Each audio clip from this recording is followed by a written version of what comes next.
Sasa mtoto mzuri. Hivi kwa majina unaitwa nani? Kwa majina yangu naitwa Jessica Yohana. Unaitwa Jessica Yohana.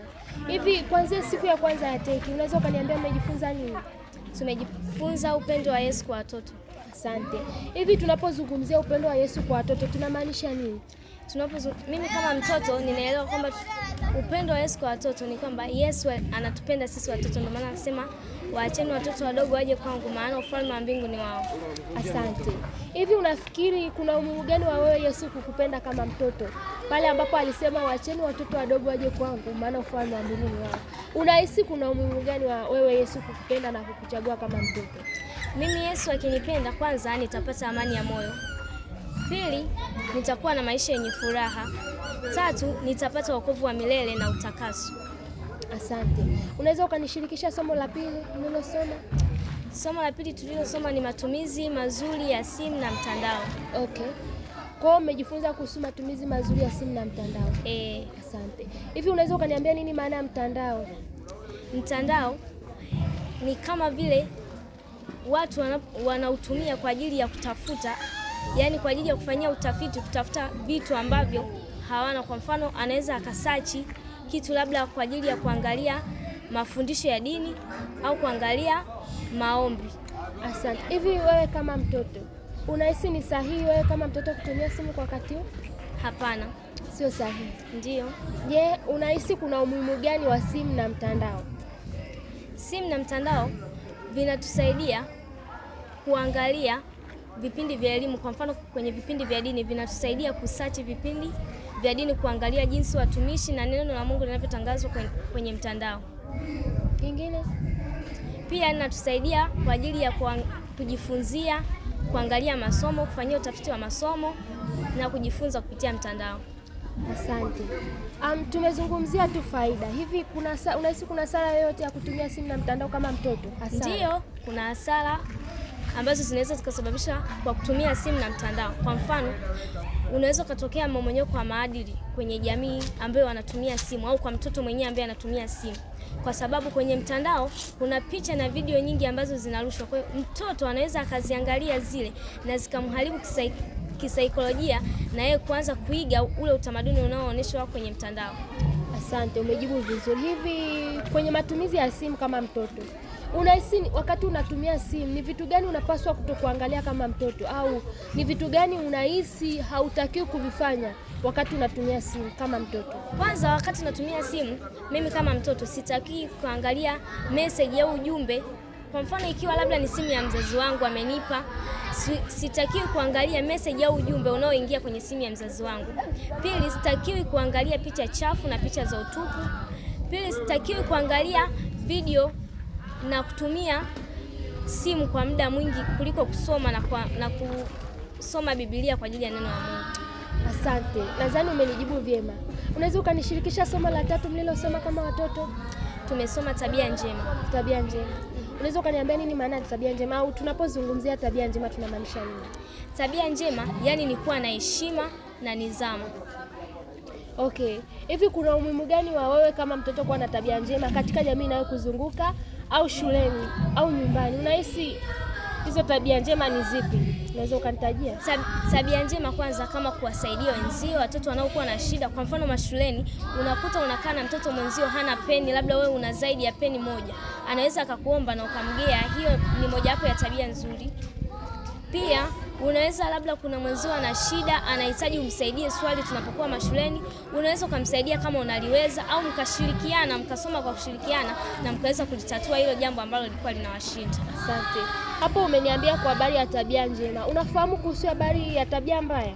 Yes, ninafahamu. Unaweza kuniambia? Tabia mbaya kama vile kutukana wenzio tunapokuwa mashuleni, labda mwenzio akakuomba umsaidie kitu afu kamtukana. Hiyo sio tabia njema, ni tabia mbaya mbele za Mungu. Unaweza ukaniambia mfano wa tabia mbaya ni zipi? Wewe kama mtoto unafahamu tabia zipi mbaya? Kutukana, kucheka wenzio, kuwasengenya, kusema uongo, kama hivyo. Unaweza pia ukanishirikisha kwa habari ya somo la pili somo lingine la 4 mlilojifunza kama watoto? Tulisoma kuhusiana na nidhamu. Asante. Unaweza ukaniambia nini maana nidhamu? Nidhamu ni uwezo wa kufanya jambo sahihi kwa wakati sahihi. Aha. Kwa hiyo unapoona mtu anafanya jambo ambalo sio sahihi tena kwa wakati usio sahihi, inamaanisha kwamba hiyo sio nidhamu. Hiyo sio nidhamu. Unaweza ukanielezea umuhimu wa kuwa na nidhamu kama mtoto? Kwanza mimi kama mtoto nikiwa na nidhamu, ninampendeza Mungu. Pili, ninapewa baraka kutoka kwa Mungu pamoja na wazazi wangu. Asante. Umeniambia kwamba unapata baraka kutoka kwa Mungu. Unaweza ukaniambia ni andiko gani ambalo limezungumzia kwa habari ya kutii, sisi watoto kutii wazazi? Kuna Waefeso 6:1. Hivi unahisi huwa watoto ambao hawana nidhamu shuleni, unahisi huwa wanapata madhara gani? Ukiwa hauna nidhamu, kwanza hautaaminika shuleni kwa walimu na wazazi, pia hata jamii inayokuzunguka hauwezi kuaminika kwa sababu umekosa nidhamu. Asante. Hivi wewe kama mtoto, unapokuwa kanisani, unapokuwa shuleni, unapokuwa nyumbani, unaweza ukakutana na mtoto ambaye hana nidhamu. Je, wewe kama wewe umejifunza kwa habari ya nidhamu?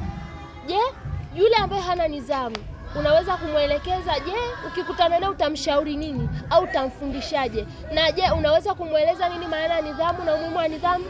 Ndiyo, mimi kama mtoto nikikutana na mtoto mwenzangu ambaye amekosa nidhamu na hana nidhamu, ninaweza nikamwita kwa sauti ya upole na nikamwelekeza faida ya kuwa na nidhamu na kumwelekeza madhara ya kukosa nidhamu, ili aweze kuachana na kukosa nidhamu, aweze kupata nidhamu ili akasimame kwenye msingi bora kwa Yesu.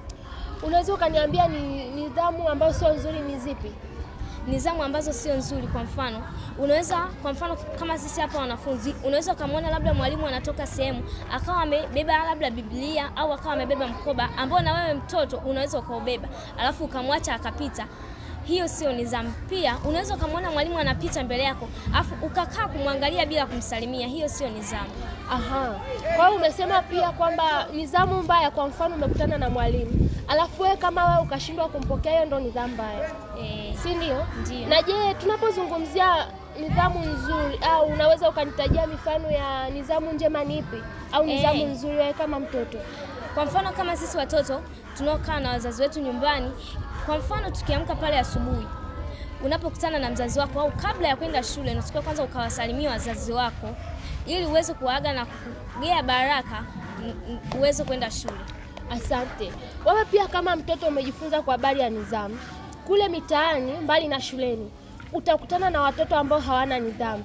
Je, una ujasiri wa kusimama mbele ya watoto wa mitaani kuwaeleza?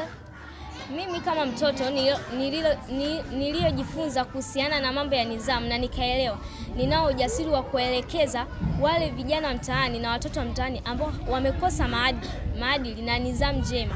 Ninaweza kuwasimamisha na nikawafundisha vizuri na kuelekeza ili waweze kuelewa nini maana ya nidhamu na maadili kwa msingi bora kwa Yesu. Asante. Pia umeongelea kwa habari ya kupata baraka kutoka kwa wazazi. Na pia umeongelea kwa habari ya kupata baraka kutoka kwa Mungu. Unaweza ukaniambia ni baraka zipi unaweza kupata kutoka kwa Mungu wewe kama mtoto?